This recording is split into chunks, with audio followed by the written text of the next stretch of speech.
I'm former chair of the ethics committee for the Resnick Neuropsychiatric Hospital. Other than that, everything else you said was fine. I appreciate that. And my workshop later today that I'm doing on everything you need to know about exposure was going to be conducted with Anne-Marie Albano. She is recovering from a minor surgery. She's doing fine, but she wasn't able to travel, so I have to channel her as well as me when I do this. It's really nice to be here. This is an amazing conference. I'm so glad to be part of this group of people speaking, and with all of you. I hope I have a chance to talk to all of you, or many of you anyway, over the course of the next couple days. One plug about ABEP. How many of you are familiar with ABEP, American Board of Professional Psychology? So I got involved with this organization, and I was involved with the child board, the board that's responsible for doing a board certification for clinical child and adolescent psychology, and I liked it so much I stayed on, and I'm the president-elect of the entire organization now. I would encourage all of you to look into board certification in clinical child and adolescent psychology or whatever your primary field is. It's a credential of competence in the profession. We live in a kind of a funny healthcare environment these days. If you're interested in working at all in any kind of a medical setting, psychiatry, a broader clinic, integrated care with medical professionals, they're all board certified. And in terms of insurance and in terms of professional staff and all of this, we are at a disadvantage if we don't pursue similar credentialing. So I would really encourage you to look into this, and I'd be happy to talk to any of you about that at any point during the day. Just come find me. So enough for the infomercial. I'm going to talk about optimizing outcomes for pediatric OCD and tic disorders. I'm not going to be talking about medication, really. This is really going to focus on more exposure-based therapy and other components of CBT for working with kids for tic disorders. So I have a couple of disclosures here. None are really relevant to this conversation. Today I'm not going to be promoting medication or other things related to this other work. So OCD, and when I say OCD, it's going to be OCD, anxiety, and tics. So what do these disorders have in common? For those of you, how many of you do CBT? How many of you are CBT folks? Okay, great. So negative reinforcement. You guys all know what negative reinforcement is, right? The guy goes to the doctor and says, "Doc, I have this really horrible problem. I keep banging my head against the wall." And the doctor goes, "Why do you do that?" And he goes, "Because it feels so good when I stop." That's negative reinforcement, right? OCD, obsession leads to compulsion. Compulsion reduces obsession. Compulsion is reinforced. Anxiety, I'm afraid of that dog, so I cross the street to get away from the dog. My anxiety goes down. My avoidance is reinforced. Ticking, I have an urge to tick, a premonitory urge, a sensory feeling that's very uncomfortable. I tick, it discharges that urge. The urge goes away. The fact that the tick makes my urge go away reinforces the tick. Negative reinforcement. These disorders are all quite similar. The treatments are all variations on the same theme. So we'll be talking about them as a group today. Now, in terms of, and we'll start with OCD and anxiety. So in terms of OCD and anxiety, what does the treatment look like? Where are we in terms of how well we can treat these disorders? Well, OCD and anxiety are really probably one of our success stories in child mental health. We have effective treatments, and we have psychosocial interventions, cognitive behavior therapy, frontline intervention for both OCD and anxiety. Really works quite well. We have pharmacologic interventions. The selective serotonin reuptake inhibitors also work reasonably well for OCD and anxiety. In the absence of quality CBT, these treatments would be fine. And we have combined approaches. So when you put both of them together, in some cases, you may get a better outcome.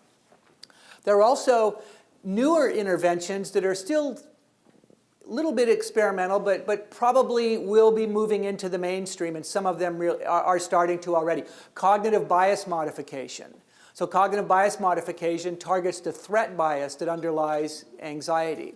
So we know that people with anxiety are more likely to interpret neutral things as dangerous. They're more likely to see danger or feel threatened by stimuli that people without anxiety may not feel. Cognitive bias modification uses its computerized tasks to try to change this threat bias, and in doing so, reduce symptoms of anxiety. We have mindfulness-based approaches. How many of you use mindfulness in your practice or individually? Yeah, it's really come along strong. And there's good reason for that. There's actually evidence, not a lot, but there's a growing evidence base suggesting that mindfulness can be helpful in dealing with anxiety and a number of other mental health conditions. It also can be a very nice tool for people without disorder. So we're actually incorporating some mindfulness in our work now as well. And then neuromodulation enhancers. How many have heard of D-cycloserine as an adjunct for anxiety? So there are some medications, compounds, that have been shown to enhance learning at a neural level.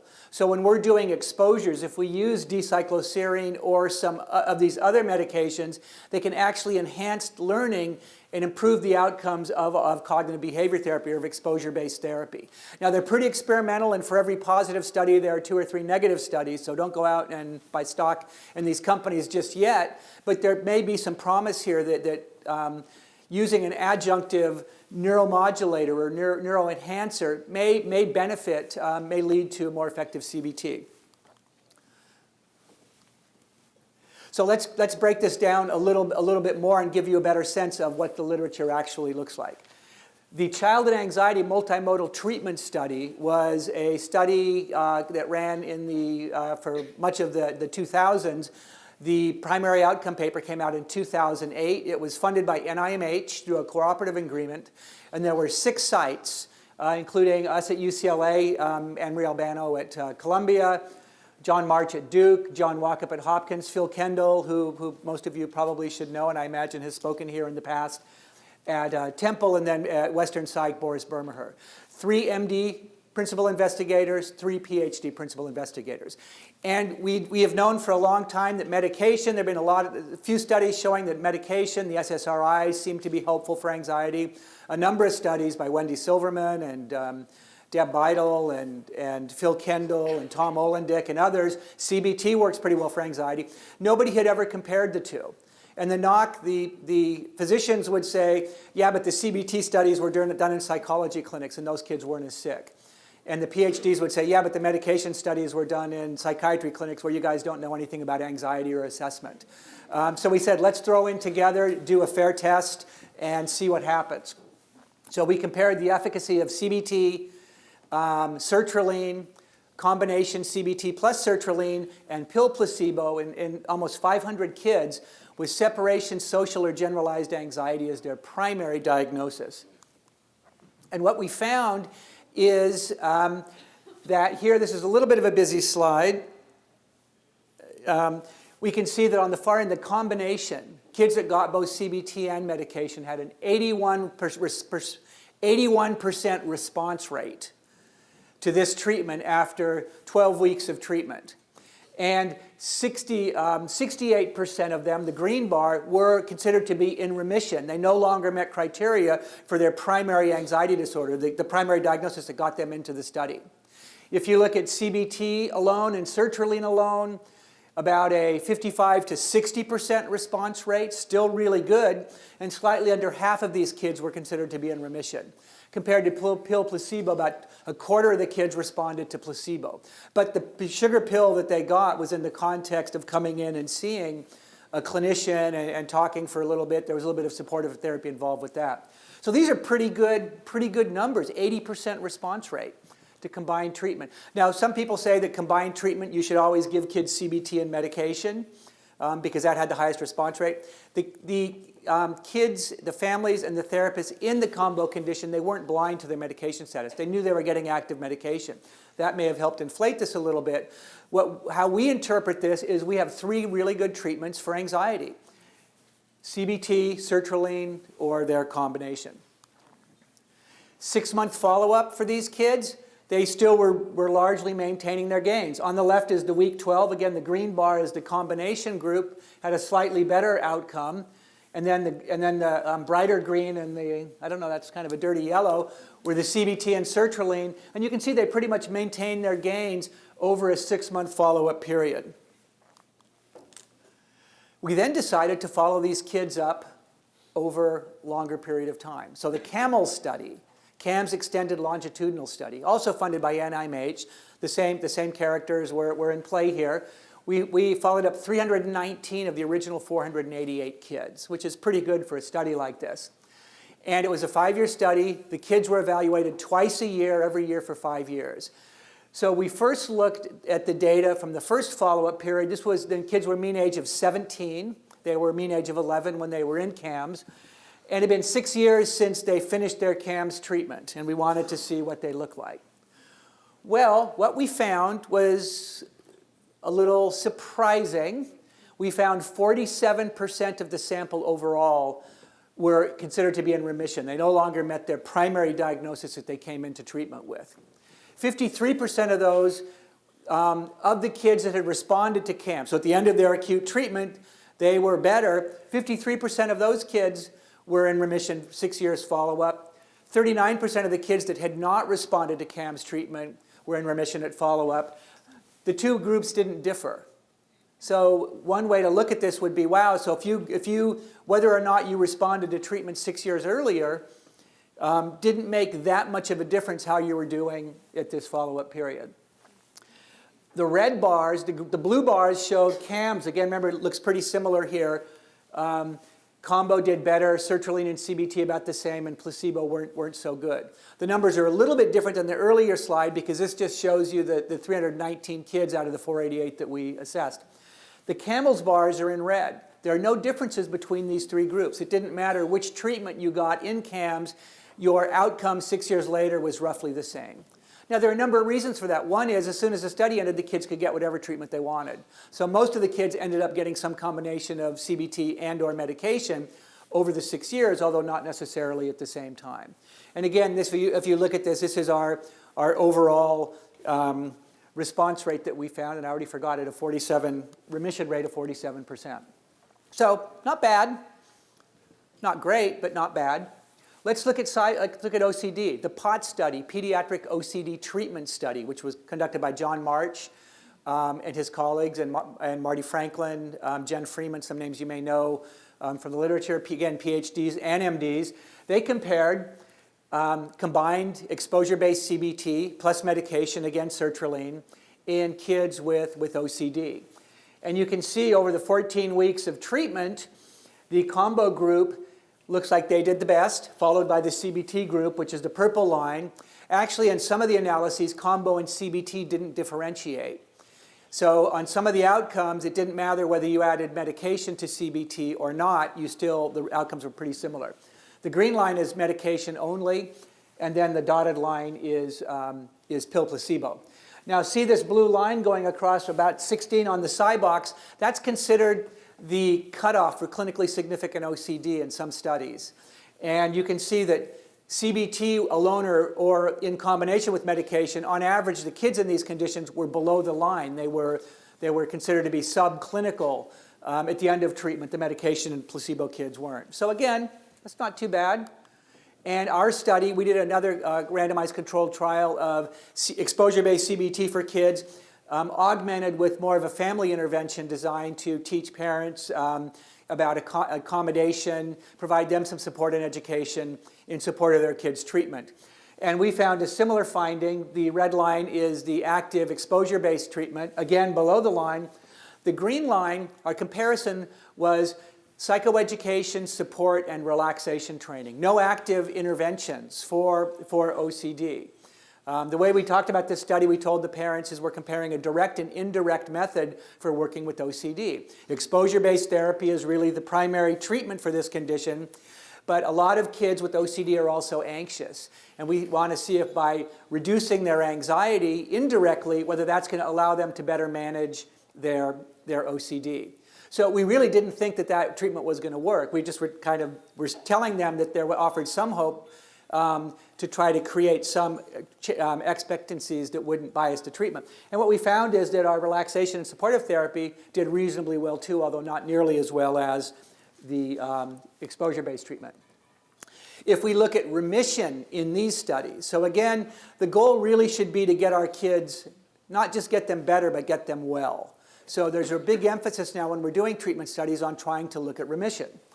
So this combines the UCLA and the POTS results.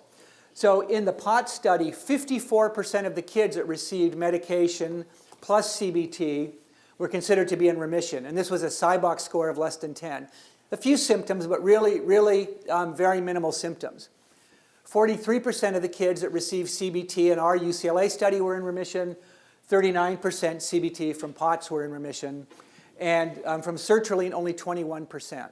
So again, okay, but let's flip it. Let's look a little bit differently at this. How many of these kids were not in remission? How many of these kids receiving, you can argue, state-of-the-art, gold standard treatment by people that developed the treatments, by people that were trained and supervised, probably under the best conditions that they could get these treatments? For sertraline, for medication only, 80% of the kids going through these studies receiving sertraline only still had significant clinical symptoms. Some of them were considered to be responders to treatment, but you can still be a responder and have clinically significant symptoms.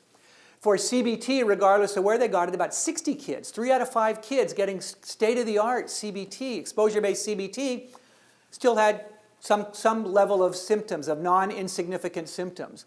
And even for combination, getting the gold standard medication plus a gold standard therapy, 50% of these kids approximately still had symptoms. So where are we in terms of our treatments? Evidence-based therapy for OCD and anxiety can provide significant symptom reduction to a majority of patients. So they do get better. Provide significant symptom relief, do they get well, to really only a small minority, to a minority of patients, and long-term relief to about half of the patients. So, where are we? We are here. Is the glass half full or is the glass half empty? We can help a lot of kids, but we really are a lot of kids that we're not able to help. Really doesn't matter. We need to fill the glass. That's why we're all here. We need to really strive for effective treatments that offer the promise of help, and if not symptom reduction or relief, if not cures, at least significant relief to every child that walks into our clinics. And we're not really that close to doing that yet.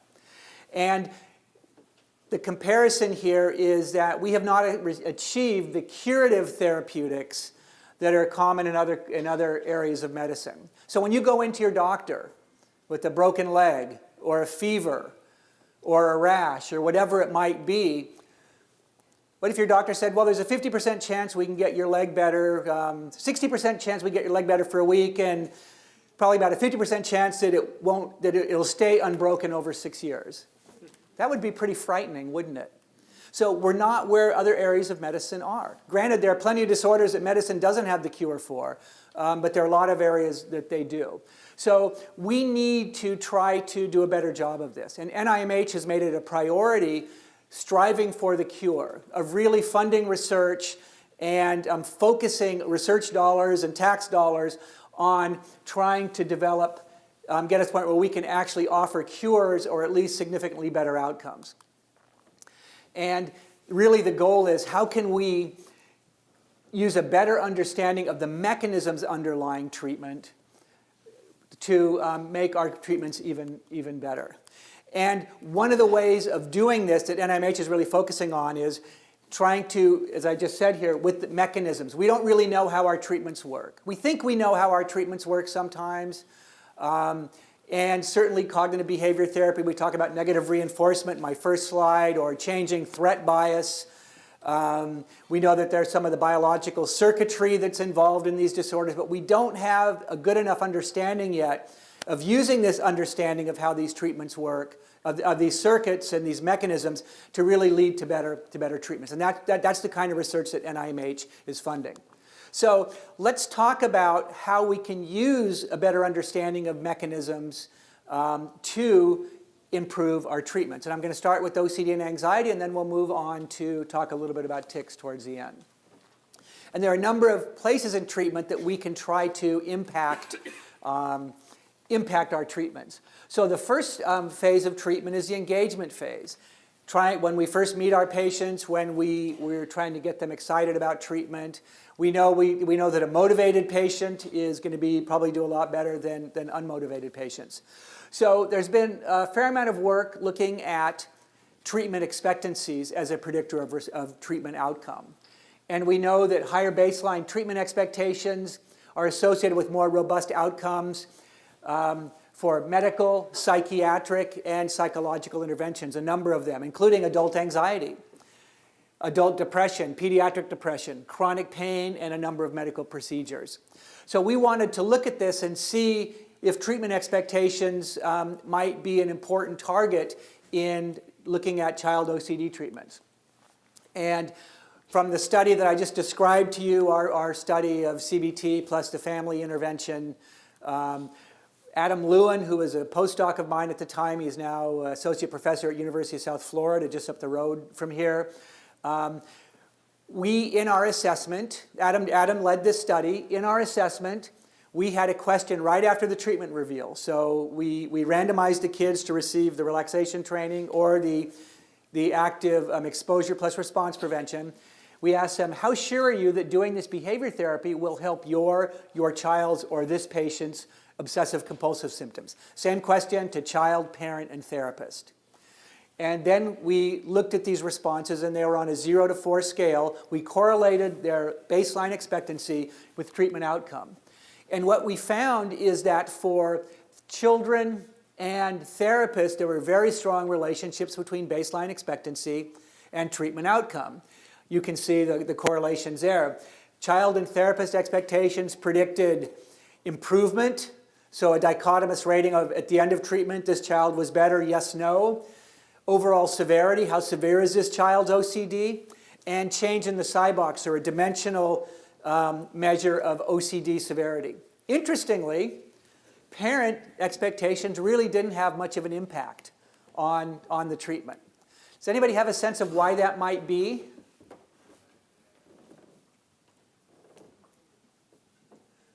Individual therapy. Okay, explain. So the therapist is working with the child much more than they're working with the parent? Yeah, that's exactly right. Or somebody else going to say something? Just had an idea, maybe not enough variation on the parent side. That could be. That's possible. Yeah, we think it was the fact that when we're doing the exposure and we're asking the kid to touch his shoe and then lick his finger, he and the therapist are in the room and the parent isn't. That's exactly right. How many of you know that the kid doesn't want to be in treatment and the parent can drag the kid to treatment, but they can't make the kid do the treatment? So we were then interested in, why would expectations impact the kid's response to treatment?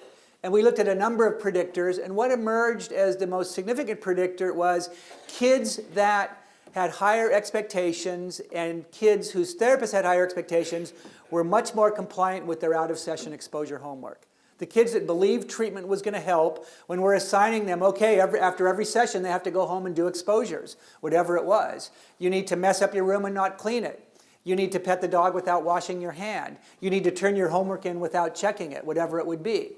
And they have to practice that every day. The kids that had higher expectations did more homework practice, and we know that more practice leads to better outcomes. And that's what we found here. Even by the end of treatment, the mom's baseline expectations were predicting this homework compliance.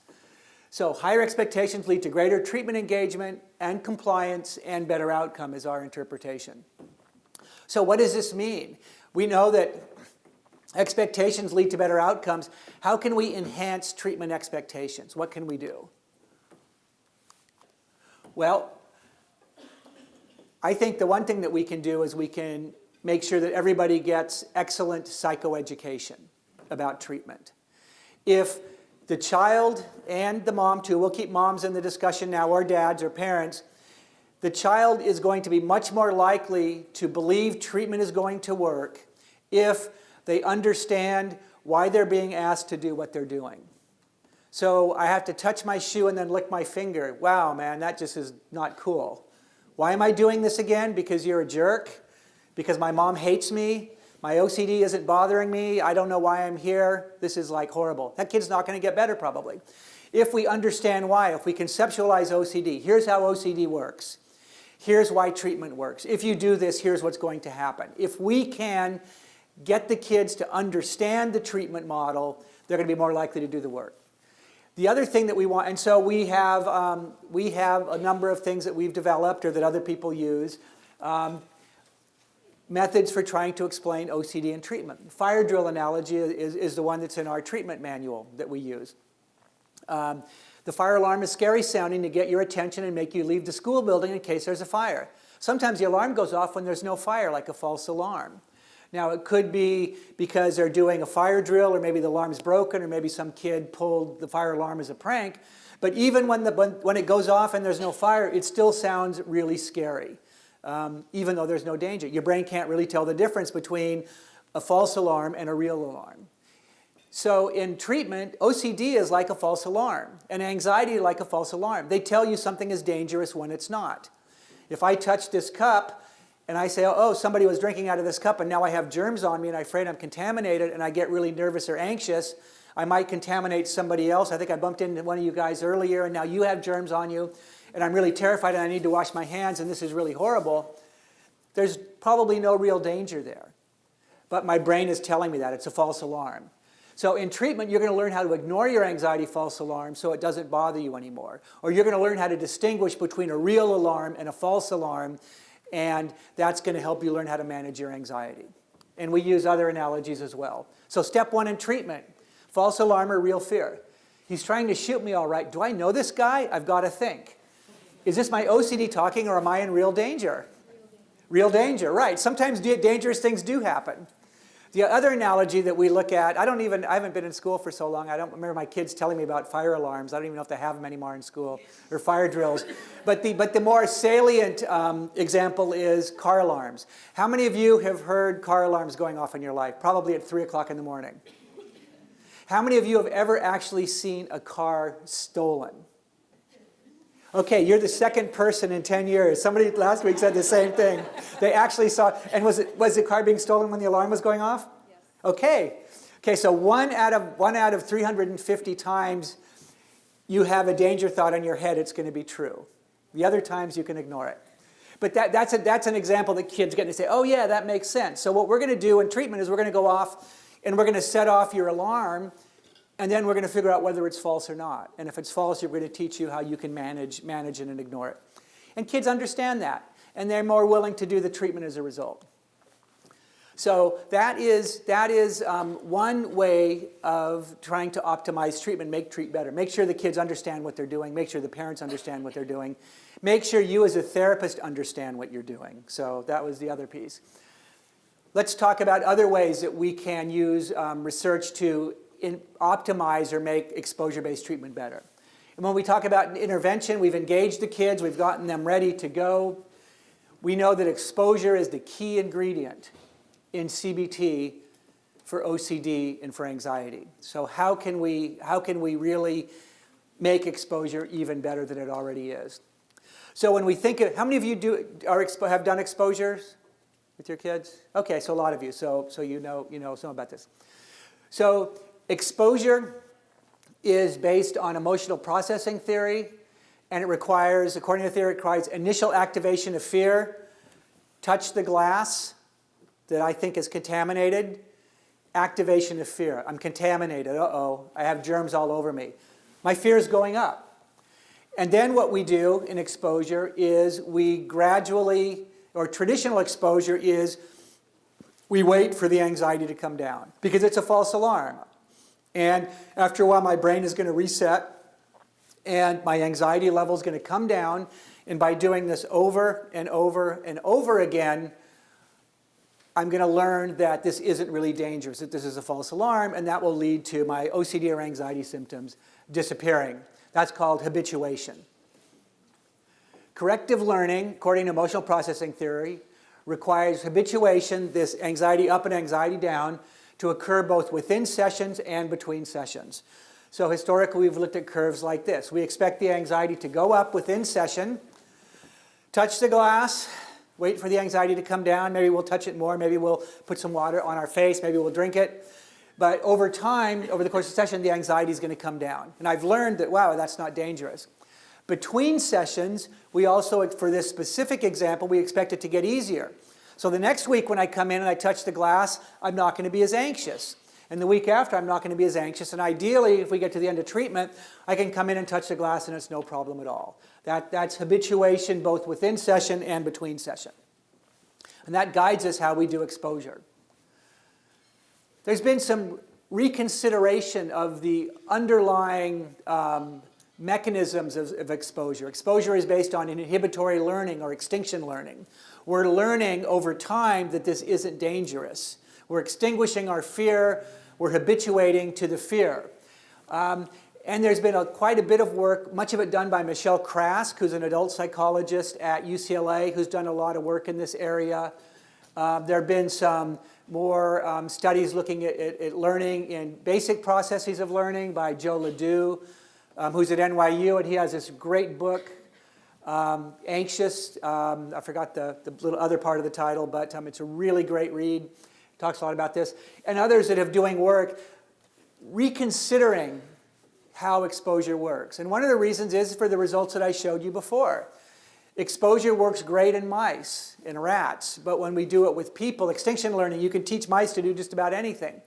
When we're using this with people, again, it's a really good treatment and we can help a lot of kids, but there are significant kids that leave treatment without significant results, and there are a number, and on average, more than half of the kids, about half of the kids, are still going to aren't going to be cured. We don't really talk about cures for OCD and anxiety as much as we used to because we're just not seeing it over time. Or kids may do very well in treatment, but then the symptoms may come back over time. So we really need to think what's going on with exposure that isn't leading us to the outcomes that we would expect based on our theory. So when we think about exposure, and looking at the literature, and a lot of this literature is from animal studies as well as some human studies, rethinking this, there's mixed evidence that the initial levels of distress during exposure predict clinical outcomes. So remember, the anxiety goes up and it comes down. And the higher it goes up, the more it comes down. And that's always thought to be, that's great. You want to get them anxious and then get them down. And the higher you do, the more they're going to learn. Well, in animal studies anyway, the height of this curve doesn't really predict outcome. It doesn't matter how anxious you get them. There's little evidence that habituation within sessions predicts outcomes. So the fact that you go up and come down was the hallmark of how this works. But if you're looking at animal studies, if you're looking at longer-term outcomes from humans, the fact that the anxiety goes down at the end of the session or even at the end of treatment doesn't really predict longer-term outcome. It may not make that much of a difference. So it's not like you're learning here, oh, this no longer bothers me, because you can go out and the symptoms can come back in other ways. Little evidence that final fear ratings. So where's your anxiety now that it's come down? Oh, it's like a 2 out of 10 instead of an 8 out of 10. Little evidence that that necessarily predicts robust outcomes as well. And one of the problems with doing the exposures is it really can be context dependent. So this glass doesn't scare me anymore, but that glass scares the crap out of me. So because I didn't learn, I wasn't exposed to this. I didn't learn, my learning in this situation doesn't translate to other situations. And that's one of the problems. So what people have really talked about, and again with animal studies, that this habituation learning and consolidation of this learning, making sure that it sticks, really depend on time and on context rather than on habituation within session. So what does this mean? Let's talk about this a little bit. We know that fear extinction involves formation of inhibitory associations. We're not erasing the old fear. So when I'm here right now, if I'm anxious about this glass, and I look at this glass, I'm getting anxious. In my brain, there's an association between this glass and fear. And it could either be acquired, it could have been conditioned. Maybe I drank out of this glass and got sick. It could be more innate. But in my brain, there is learning and association, this glass equals danger. Is I'm doing exposure, and I'm touching this, and I'm touching this, and over time, I'm becoming less afraid. My original fear isn't going away. That's in my memory. That memory is not going away. What I'm doing is I'm creating a new memory, a new association that glass is safe. So I have two competing associations in my brain. Glass is dangerous and glass is safe. And that's the way extinction works. And if I have created conditions such that the glass is safe association is stronger than the glass is dangerous association, I'm going to respond to it as it's safe. If my new association, my extinction learning, is weak, and yeah, it might be safe, but I still think it might be dangerous, I'm going to respond in terms of fear. So what we're trying to do during exposure therapy is we're trying to learn safe associations. Glass is safe, crooked is safe, that sharp pen is safe. I'm learning new associations for these feared stimuli. And the way to do that is not to sit in session and have my anxiety come down so quickly, but to maintain my anxiety at a higher rate for a longer period of time, and to learn these safe associations in as many contexts as I can. So this is really, that's what we're talking about here. And it may be, when we're thinking about this, looking at animal studies, that there's some biological evidence that this learning, the formation of these new glasses safe or extinction memories is associated with adrenergic neurotransmission. There are certain circuits in the brain that are really responsible for learning. And the more we can facilitate this adrenergic neurotransmission, the longer we can keep these neurotransmitters flowing and at higher rates, the more learning we're going to have. So the length of fear expression seems to be the best predictor of response. And what that means is, instead of having our anxiety go up and come down, have our anxiety go up and stay up for the longest period of time that we can. So instead of focusing on fear reduction, every time you do this, your anxiety is going to go down. Your anxiety is going to get down, and you saw from those scallops, right? It goes up, it comes down, it goes up, it comes down, and each time a little bit less, and by the time it doesn't go up at all. Instead of focusing on fear reduction, the focus in exposure really is moving more towards fear tolerance or fear management. Get your fear up, and we're going to teach you how to tolerate it and manage it over longer periods of exposure. So what does this mean? Well, according to Krask, it means more exposure in more situations. And a lot of this is related to expectations or violations of expectations. What is learning, really? Learning is acquisition of new information. So if I think that this glass is cold and I touch the glass and it's cold, I'm not really learning much, right? Because I'm expecting that. I already know this. If I think the glass is cold and I touch it and it's hot, that violated my expectation. That's discrepant with my understanding of the world. I've learned something new. Glasses can be hot and cold. If I think that touching this is going to give me a panic attack and kill me and contaminate everybody in the room, and I touch it and I'm anxious for a while, but I'm able to manage that anxiety and nothing bad happens, I've learned something new. I've learned, wow, maybe this glass isn't that bad. I'm not just with exposure trying to dampen my fear, have it come up and then let's get it back down. I'm keeping it up and I'm learning over time, and the longer I'm in this discrepant situation, the longer I'm anxious and nothing bad is happening, the more I'm learning that maybe this is safe, and I'm stronger extinction learning. Does that make sense? So that's really kind of the model underlying how we're doing exposure now. And so there are a number of things that we want to do here. Maximize mismatch with expectations. Try to increase the discrepancy between what the patient believes is going to happen and what actually is going to happen. We want greater variability and unpredictability of exposure. So like I've said, I can touch this glass here and be okay, but if I see a glass somewhere else, I walk into Starbucks and I see all these dirty coffee cups, my fear is going to come back, because I wasn't really focusing on that. So we want to do exposures all over the place. In our clinic, we're out in the community. I tell the therapist, I want you to spend as little time in the office as possible.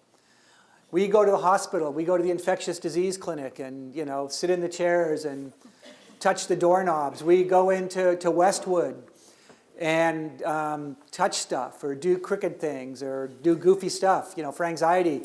Untuck your shirt, put your shirt on backward. In our clinic, you're always seeing clinicians with shirts on backwards and hair sticking up and shoes on the wrong feet, walking around with the socially anxious kids, and they're having a great time. So you want to get out. You want to expose the fears and the symptoms the way they occur in nature. Great, Mom, I'm all better as long as the glass is on a brown podium in a conference in front of 350 people in Miami. My OCD is cured. Anywhere else, sorry, all bets are off. We want to do multiple fear triggers, do multiple things at once. Fear triggers hit us at the same time. They hit us unpredictably, and a lot of times we get it multiple times. So touch the glass while this is crooked, while doing whatever. We want to really make it more naturalistic as possible. We want to wean safety signals and behaviors. How many of you have been in an exposure session with a kid, and the kid says, well, I can touch it here because this is the OCD clinic. This is the anxiety clinic. Phil Kendall's in the next room. Wendy Silverman's in the next room. John Comer is sitting next to me. Jamie Furr is down the hall.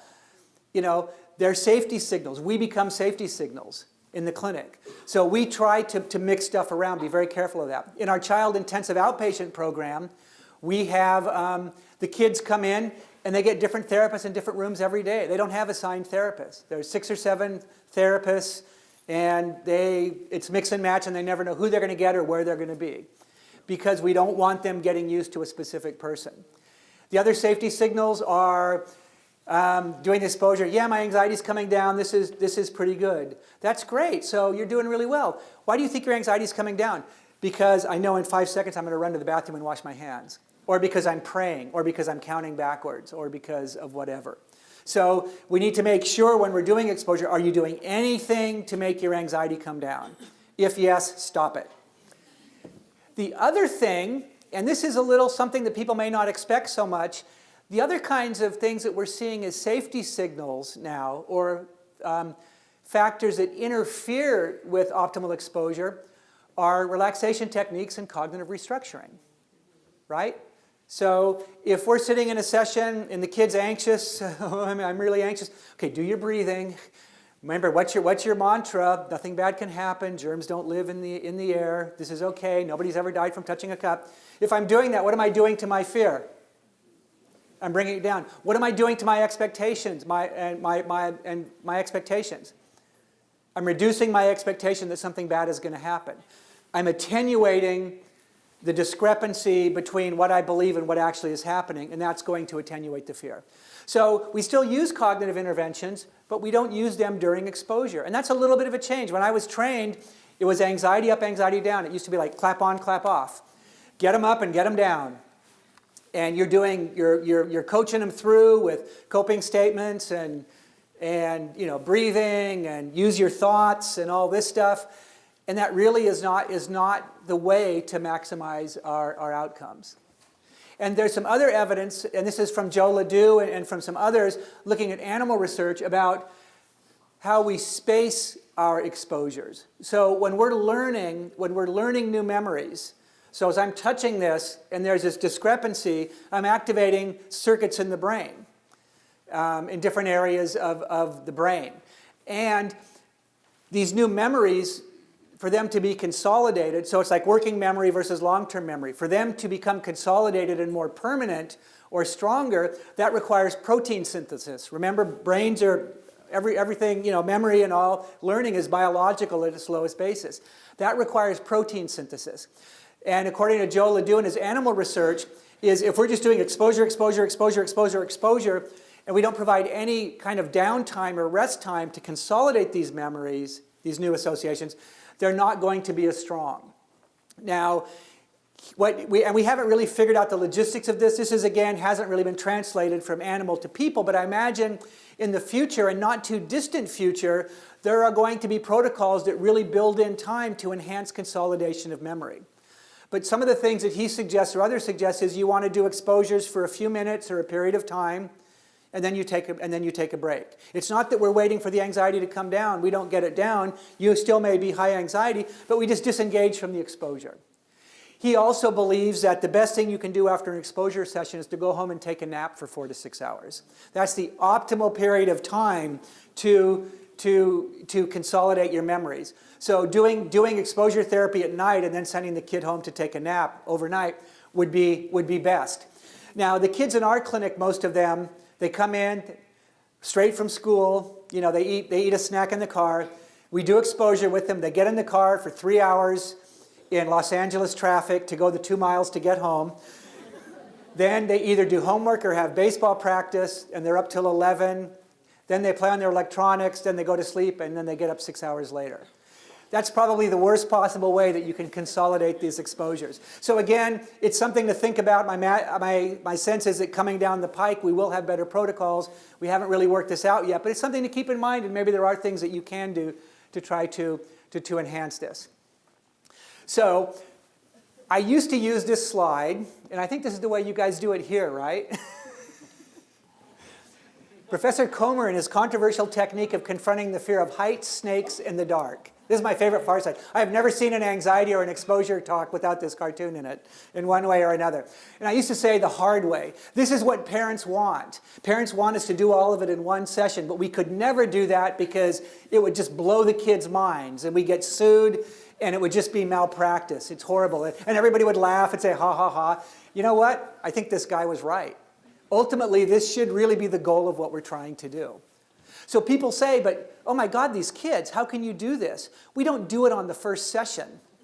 Although some of us do. I think Marty Franklin at Penn, who's probably one of the best, probably the king of the OCD exposure therapists, the way he describes his treatment is the kid walks in and he goes, hi, Billy, I'm Dr. Franklin. Here, why don't you get up? We're going to go touch some stuff. So the engagement phase literally, I think, is you need the vibration of atomic nuclei to measure the engagement phase at the Penn Clinic. We're not quite like that because I do feel it's important to engage the families. I really think the psychoeducation is important. But once you get to know your kid, right? So we're not going to go fast. We're not going to go crazy right off the bat. We want to get to know our kids, our patients, understand them, make sure they understand what we're doing. The first couple of exposures are really training wheel exposures. Kind of simple stuff, see how they can do, make sure their anxiety goes up. If it comes down, that's okay. Once we know them, once they know us, once they understand what we're doing, we start to push. And we want to push. But isn't that going to freak the kids out? And then they're all going to have panic attacks and they're going to hate you and you're going to get sued. Well, not necessarily. So Brian Chu, who's at Rutgers, we videotaped all of the therapy sessions in our study for QA purposes. And this was on VHS. This study was done quite a while ago. And then we burned them to DVDs in real time. And there were several hundred therapy tapes. It took our lab assistants, working 40 hours a week, over a year to do this. We went through 2.5 recorders that we burned out. But we sent him, hundreds and hundreds of DVDs. And for each case, I think he coded three sessions, beginning, middle, and end. I don't remember the exact details. And he wanted to look, he used these really complicated lag analyses that I'm sure Eric understands, but I don't. I just read the results. I couldn't really read the methods. I didn't understand them. Even though I am an author on the paper, don't tell anybody. I'm the clinical guy. Here's what you do. You figure out how to get the results. And what he showed was, but he was able to look in a sophisticated fashion as when the child does something, what's the impact on the therapist, and what's the impact on the outcome? When the therapist does something, what's the impact on the child and the impact on the outcome? He found that youth coping in session did not predict better outcomes. So relaxation and using your words, cognitive restructuring, whatever, downtime, didn't predict better outcome. And that makes sense according to this new theory, right? Although when I was trained and the way I was trained, the cognitive restructuring during exposure was a critical part of treatment. That's how you locked in your treatment gains. Didn't predict. Therapist extensiveness, the extent to which the therapist kept the child in exposure, focused on the exposure, And length of exposure, intensity of the exposure, all these things together were put into a variable called extensiveness, predicted better outcomes. Again, which is consistent with this theory. The more exposure you do in as many different colors and shapes and sizes as you can, the better the outcomes. And as you would expect, sustained exposures led to an acute increase in anxiety. The kids got anxious during the exposures. Duh. What's the purpose of the exposure? To get the anxiety up. But they got anxious. It didn't derail them. Nobody quit therapy. Nobody ran screaming. We didn't get sued during the study. And this increase in acute anxiety led to better outcomes. Now, but isn't the kid going to hate you because you're making them suffer so much? Well, in the CAM study, Colleen Cummings from Temple, who worked with Phil Kendall, this was her dissertation, she also coded therapy tapes in CAM CBT. And what she found was that children reported, and we looked at therapist relationship over the course of the study. Children reported increases, and I don't know if this is a word because I was writing this late at night, increase in positiveness of relationship. They described their relationships with the therapist as more, better, positive, better, right? With therapists following exposure tasks. So they liked their therapist better after they did exposure, which is one of the myths of exposure, right? That, oh, their kids are going to hate it. Actually, and there's many ways of interpreting this, but if I'm working with you, we're doing something hard, you understand why we're doing it. We're doing it together. We're doing it to help you. I know why I'm doing this. I know why you're asking me. And we get through it, and it's a great accomplishment. Those of you that work with anxious kids or OCD kids, and when we're doing exposure, man, they come out, they're strong kids. It really impacts their self-esteem, their sense of control, and I think that might be what we're seeing here.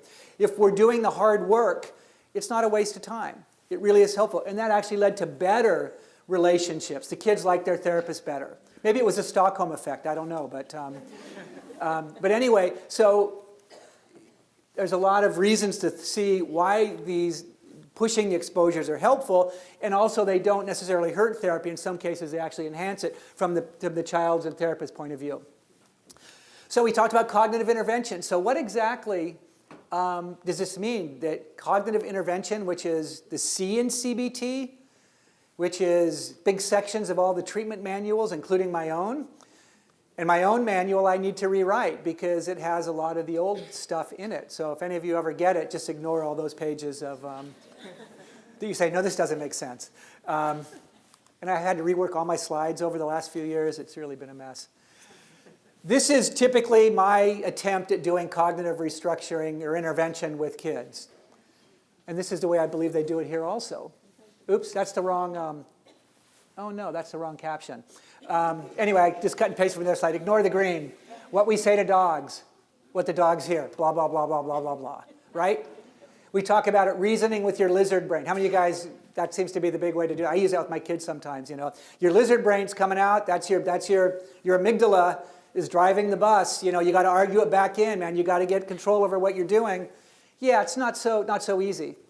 Billy, you're freaking out and you're breaking the windows and you're chasing me with a knife. This would be a good time to talk about what's bothering you. Yeah, maybe wait till after Billy gets tired and drops the knife.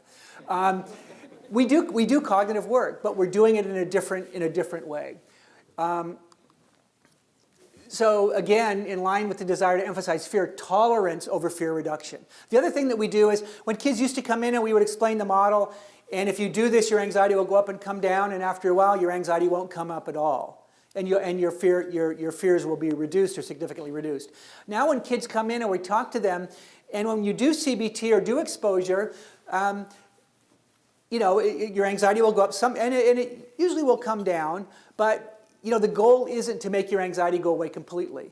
The goal is really to teach you how to manage your anxiety or tolerate your anxiety. Because, and sometimes kids are so good at doing this that they can tolerate their anxiety or manage it so it doesn't even bother them anymore, or they don't even know that it's there. It's a different semantic. Because when we would talk about your anxiety will come down, then I had one kid, he was an 8-year-old kid that came in one of my first cases, had sensory OCD. He couldn't sit where anybody else had sat, and he just would freak out. The first session, we did exposure. He started at a 7. He ended at a 7. throughout the entire course of treatment, he never left 7 over the course of weeks and weeks of treatment. And I remember this because I used his tapes in training, and they were all 7s, and everything was a 7. And does that mean that his anxiety stayed at a 7 the whole time? No, he probably just didn't have a real understanding of what we were doing. But a lot of kids, their anxiety doesn't go down in exposure. And you're promising it'll go down, and then, in 5 minutes we'll be great, and oh God, where's your SUDS now? 7? Ugh. Where's your SUDS now? 7. Oh, I think it went up to an 8. Ugh. I got to get this kid down to a 2 before I let him go. No, you don't.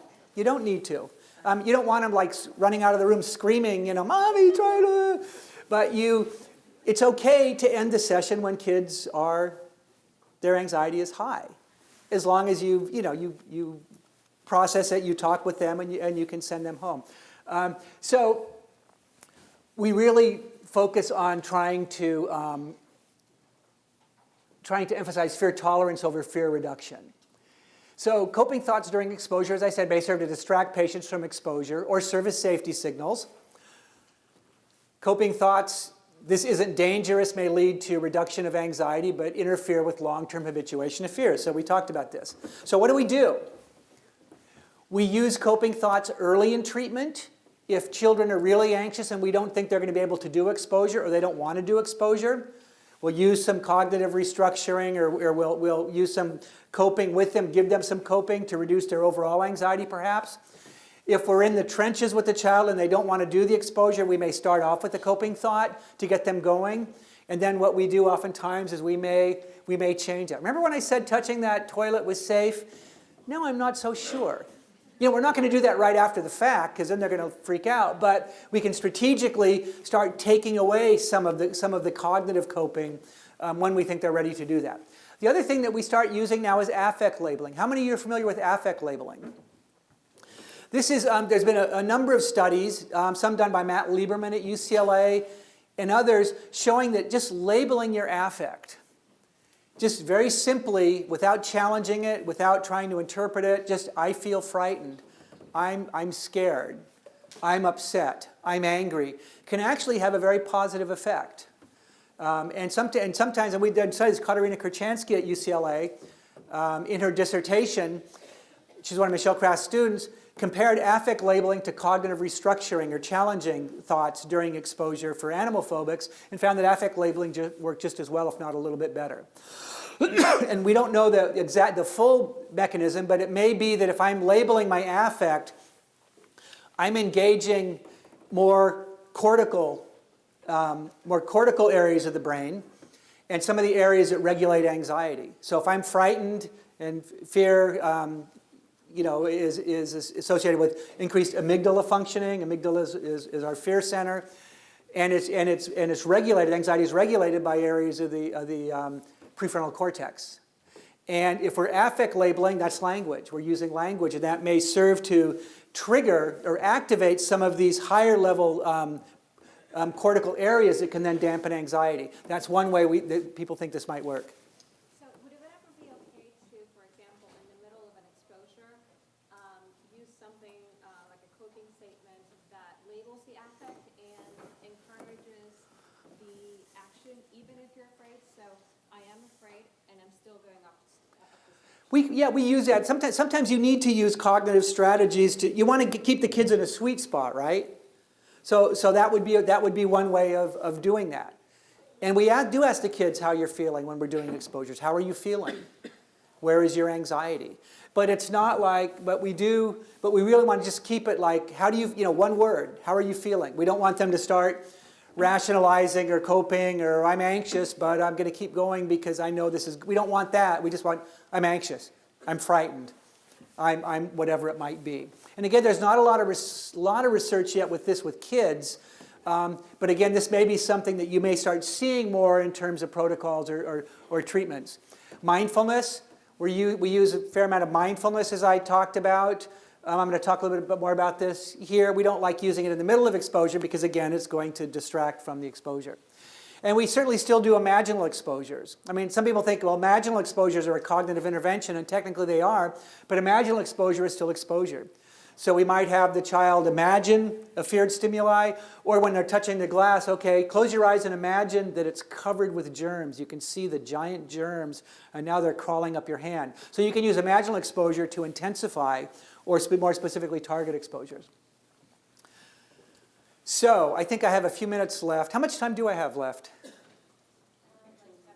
Okay, I'm going to go a little faster here. Biological targets. So glutamate is the primary excitatory neurotransmitter in the adult brain. Glutamate acts on the NMDA receptors, which are called the coincidence detectors. And NMDA receptors and circuitry are really associated with learning. We think that's where a lot of the learning takes place. And that it may be that increased activity in these receptors and in this circuitry might be related to OCD, or acquisition of fears, because it's association. It creates associations between stimuli, for example, and emotions. So there's some evidence for altered glutamate levels in adult and child OCD. And we wanted to look at glutamate as a possible mechanism underlying CBT. So we had a study working with Joseph O'Neill, who's a neuroimager, and I were dual PIs on an NIMH R01 grant. We basically used magnetic resonance spectroscopy imaging, which gives you concentrations of different metabolites in specific brain regions. It's not like fMRI where you see the pictures, or PET where you see the brain colors. You just get peaks, and then you can infer concentrations from there. And we had an group of OCD kids that were randomized to cognitive behavior therapy or waitlist. They received brain scans before and after treatment. The waitlist kids then received CBT and another brain scan. And we compared, had healthy controls that we also scanned repeatedly over time. And what we found, consistent with our hypotheses, were that, this is a little bit harder to see, but glutamate in certain areas of the anterior cingulate, in the midline pregenual anterior cingulate, or PACC, kids receiving CBT showed a decrease in glutamate in the brain. And the dotted line going a little bit up are the waitlist kids. They showed no change, even a slight increase in glutamate. So CBT actually lowered levels of this brain metabolite glutamate, which we think is related to OCD. And then if you put all the kids together, the waitlist kids then got CBT. If we put all those kids together, you can see it was a pretty significant decrease, a 16% decrease in brain glutamate levels following cognitive behavior therapy. What we also wanted to look at was, do baseline levels of glutamate predict response to CBT? So maybe too much glutamate in the brain may override our ability to do CBT. And that's exactly what we found. You can see the correlation. Higher baseline glutamate predicts smaller Cybox change, and that correlation is 0.81. And here, if you look at the non-responders, had significantly higher levels of baseline glutamate than the responders, suggesting that this brain chemical may predict response to CBT, and CBT changes this chemical. And we think that it may be that in the NMDA receptors and in these areas, glutamate in the areas anterior cingulate, some of this is related to habit learning. So OCD becomes a habit disorder, right? You do this stuff without thinking about it. Behaviors that we do over and over become more automatic. And what we do with CBT is we're trying to revert behaviors from habits to more under voluntary control. Every time I see this, I need to wash my hands. Every time I step on a crack, I need to go back.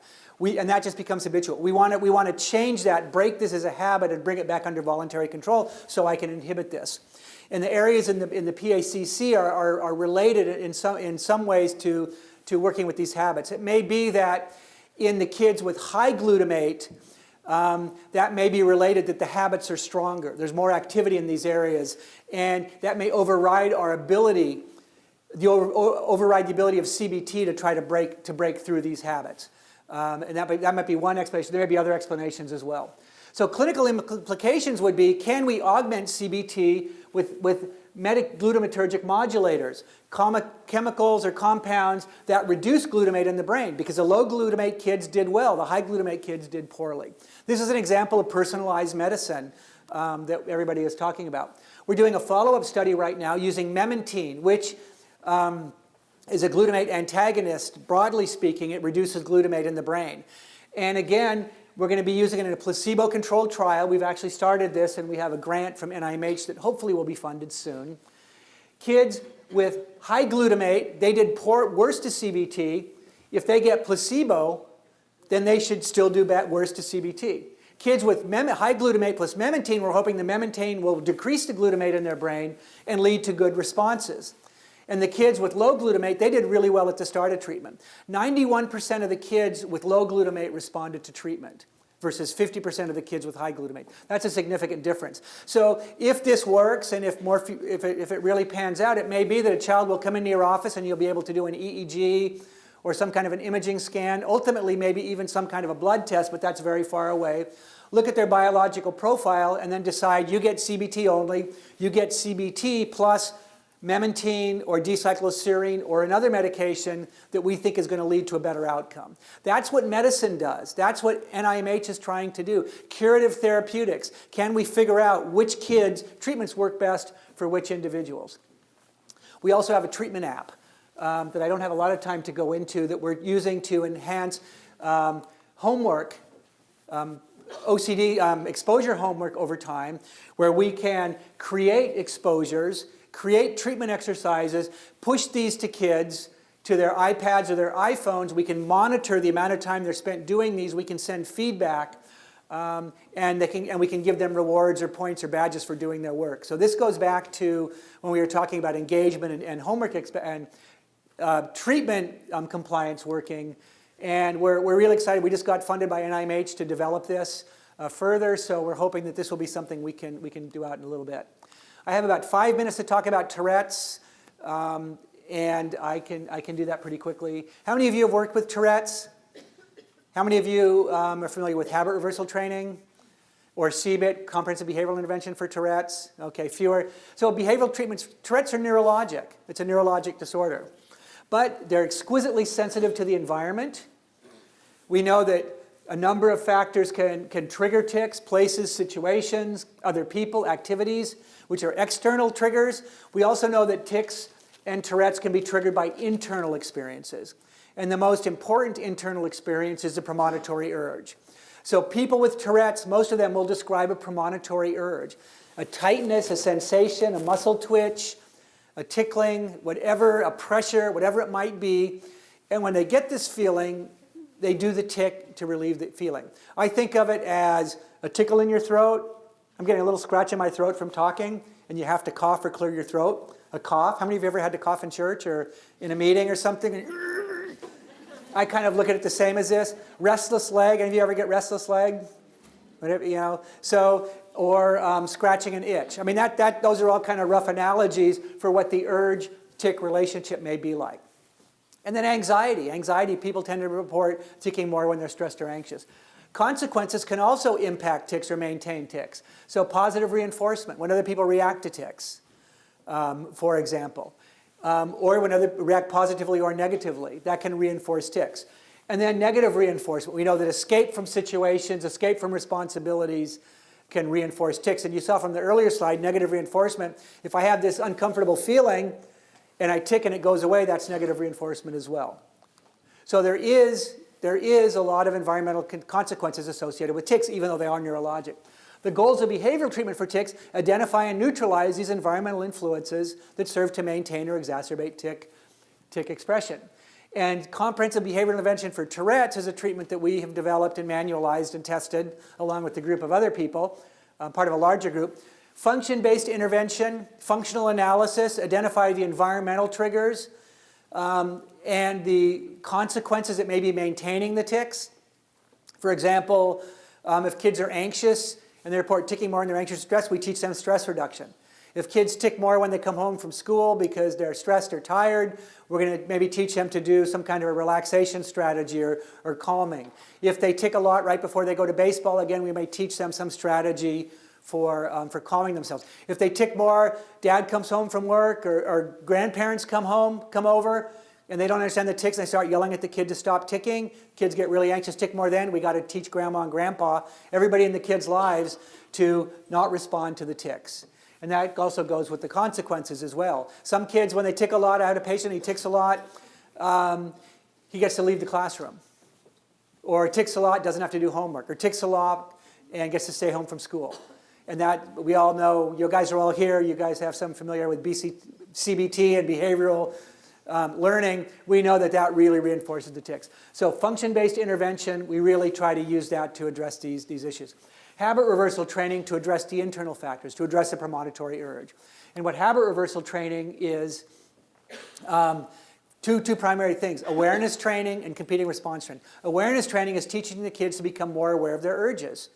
We sit in session. First, they describe the tic in minute detail and the urge. We get a sense of the urge. We sit in session, and for next 5 minutes, every time you tick, I want you to raise your finger. We talk about baseball, we talk about football, we talk about tics, we talk about school. Every time the kid ticks, he raises his finger. If the kid misses the tick, the therapist goes, oh, you just ticked, raise your finger, until we have a sense that the kid's pretty good at picking up the tick. The next step is, every time you feel the premonitory urge, I want you to raise your finger. And if you can raise it before you do the tick, that's great. And oftentimes the kids are going to try to suppress the tics a little bit, because they know that's the goal of treatment, but they may raise their finger when we're talking. And say, do you feel the urge? Yeah. Or the kid will tick and we'll say, oh, did you feel the urge when you ticked? Yes. Okay, raise your finger every time you feel the urge. We're making them more aware of the urge and the tick. The next step is competing response training. We teach them, contingent on the urge or on the earliest aspect of the tic, a physically incompatible behavior. So I have a shoulder tick like this. It may be that when I have this urge, and maybe the urge starts in my shoulder blade, instead of to push my shoulder up, every time you feel that urge, go ahead and pull your shoulders back and gently tense your neck muscles. And just kind of hold it like this. Every time you have your arm jerk, why don't you hold your arm like this? Every time you have a vocal tic, I have a sniffing tic. Every time you have the urge to do that, I want you to breathe in through your mouth and out through your nose. It's physically incompatible with the tic. And do this for at least a minute. You're not squeezing, you're not, you're doing just enough to not give in to the tic. It's analogous to exposure and response prevention. Trigger the urge, trigger the obsession, don't do the ritual. Trigger the urge, don't do the tic. And again, we're hoping to break this negative reinforcement cycle. Tic relief reinforces the tic. If the tic no longer relieves the urge, based on negative reinforcement theory, there'd be no reason for the tic anymore. And it actually works quite well. In our multi-site study, we found a 53% response rate, compared to 18% for psychoeducation and support. We also showed a significant decrease in the CBIT condition, active condition, in terms of tic severity. Now, the psychoeducation supportive therapy also led to a little bit of response, but not as much. An effect size of about 0.7, which is good for a treatment with an active comparison condition. But similar to the OCD and anxiety literature, if you look here, a score of about 15, I think it was a score of, I can't remember if it was 14 or 15, was required to get into the study. These kids are better, but they're still, on average, in the clinical range. So we have a lot of work to do to really make these treatments better. So one is the mechanism of action. Every time the child, we're more aware of their urge, and every time they have the urge to tic, they don't tic. Is that similar to OCD? Are we breaking the negative reinforcement cycle? Are we forcing habituation? By not giving in to this, not washing, your anxiety will come down on its own through habituation. Is that what we're doing for the tics? Are we disrupting some kind of habitual pattern? By engaging in the competing response, are we acting a competing area of the brain? Are we taking energy from the tic manufacturing part of the brain, in the motor cortex, and having that energy go to the competing response set? Are we changing something in the brain? Is it just attentional control? By doing all these things, I'm able to pay more attention to the tic and focus energy on it. Well, the negative reinforcement theory suggests that tics, we found in one study using data from the CBIT, Joe McGuire, who's a current postdoc of mine, tics with urges are more likely to remit with CBIT, with active treatment, than tics without urges. I mean, than tics without urges. So the kids who were described, I have an urge before my tic, they did much better in CBIT, in the active treatment, than in the supportive therapy. Kids that say, I just have tics and they don't have urges, they just come, and that happens with some kids. They did about the same in CBIT and PST for those tics. suggesting that maybe we need negative reinforcement because the negative reinforcement is based on the tick relieving the urge. However, work that we've done in early papers, and we're looking at this more carefully now, the premonitory urge doesn't decrease over the course of treatment. That'd be like saying over the course of CBIT, the anxiety doesn't decrease, or the obsessions don't decrease over the course of OCD treatment. So that doesn't support negative reinforcement, because if it was negative reinforcement, you would expect the urge to decrease as it was no longer reinforced. So we really don't know if it's this. What about attention control? Is it just the kids are paying more attention? You know, self-monitoring, oftentimes you have a child self-monitor a symptom, it gets better because they're more aware of it. Well, yeah, well now I know I'm doing it and I try not to do it. Tics decrease when individuals are deeply engaged in other tasks. So you may have seen people there's a very famous neurosurgeon who I've seen him, he's nonstop. He doesn't tic when he's in surgery. There is a very famous concert pianist, I think Nick Van Bloss, I think is his name. I've actually met him. He plays all over the world, tics like crazy. People that really have bad, Mel Tillis, for those of you who are old enough to remember the country music singer, didn't tic when he sang. When you're engaged in very strong and deeply engaged, you don't tic. Maybe that's a matter of attentional control. Higher interoceptive awareness is associated with stronger urges. Those that are more aware of what's going on in their body associated with stronger urges. So maybe when we're doing treatment, if we're focusing their attention elsewhere, that may reduce the urges. Actively focusing attention away from tics may be beneficial. Chris Ganos is a European tic researcher doing a lot of work looking at attention and more neurocognitive factors associated with tics. This all may be related. And we did a study with the CBIT study that I showed you. We also had a parallel adult study. And a subsample of these individuals went through fMRI during a visual spatial priming task, which is a response inhibition measure. And what we found here was a negative correlation between tic severity and brain activity over the course of treatment. Over the course of treatment, the brain activity in the anterior frontal gyrus changed in a manner suggestive that after treatment, people in CBIT were perhaps more actively disengaged, more disengaged from their tics than before, which suggests that maybe attentional control is playing some role here. So this brings up the primary thought, and what we're thinking about is CBIT is awareness, training, competing response. We're associating attention towards tics. Focus on your urge, focus on your tic. Whenever you tic, do something like this and stay with it. That really is attention directed towards the tic in service of negative attention, negative reinforcement. These other studies are suggesting maybe attention away from the tic is more beneficial. So we don't really know that.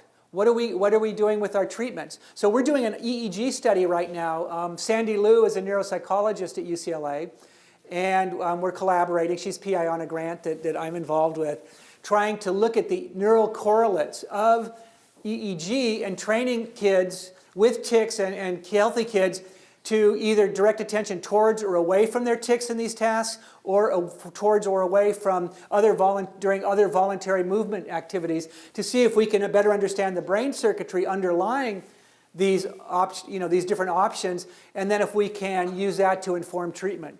But for the time being, we really aren't sure whether attention towards or away is a better way to go. Some patients in our studies reported just zoning out. Yeah, I just was able to kind of get in the zone and not do my tics. But why is this relevant to what we've talked about before?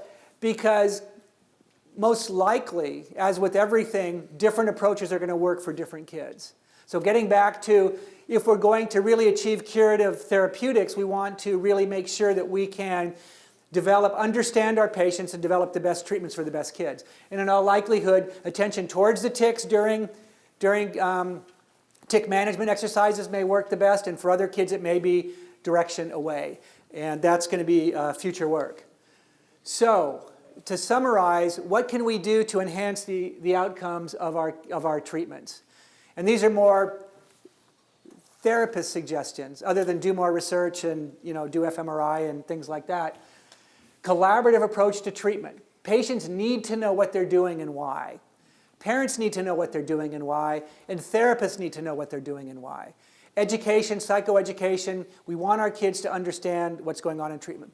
I teach our clinicians at our training clinic that you don't read the manual to read the manual, so you don't do it like a cookbook. Cooks cook from recipes, chefs cook from an understanding of whatever, how the ingredients go together and what tastes good. We want all therapists to be chefs. That's how our kids are going to get better. Understanding the treatment. When I go in, I teach my kids about the treatment through psychoeducation. Here's what we're doing and why. What are we going to do today? And the kid tells me what we're going to do. I always have a backup plan or two in case they don't. We're going to go get ice cream? No, we're going to do treatment. But it really needs to come from an understanding of the treatment. Get to know your patient. Accurate conceptualization is key to personalizing treatment. For tics, does it work? Do you zone out when you're resisting your tics, or do you need to actively fight hard? We're going to reinforce that. For kids with OCD or anxiety, can you tolerate more difficult exposures? What's going on that may determine whether or not you're going to be motivated for treatment? Do you understand the treatment? Do you have the cognitive capacity to really understand what's going on in treatment? More time doing more extensive exposures. As treatment progresses, don't be afraid to push. It may lead to better outcomes, and your patients may like you better in the long term. Balance long-term outcomes with short-term anxiety. Again, too much cognitive or coping interventions may attenuate the benefits of exposure.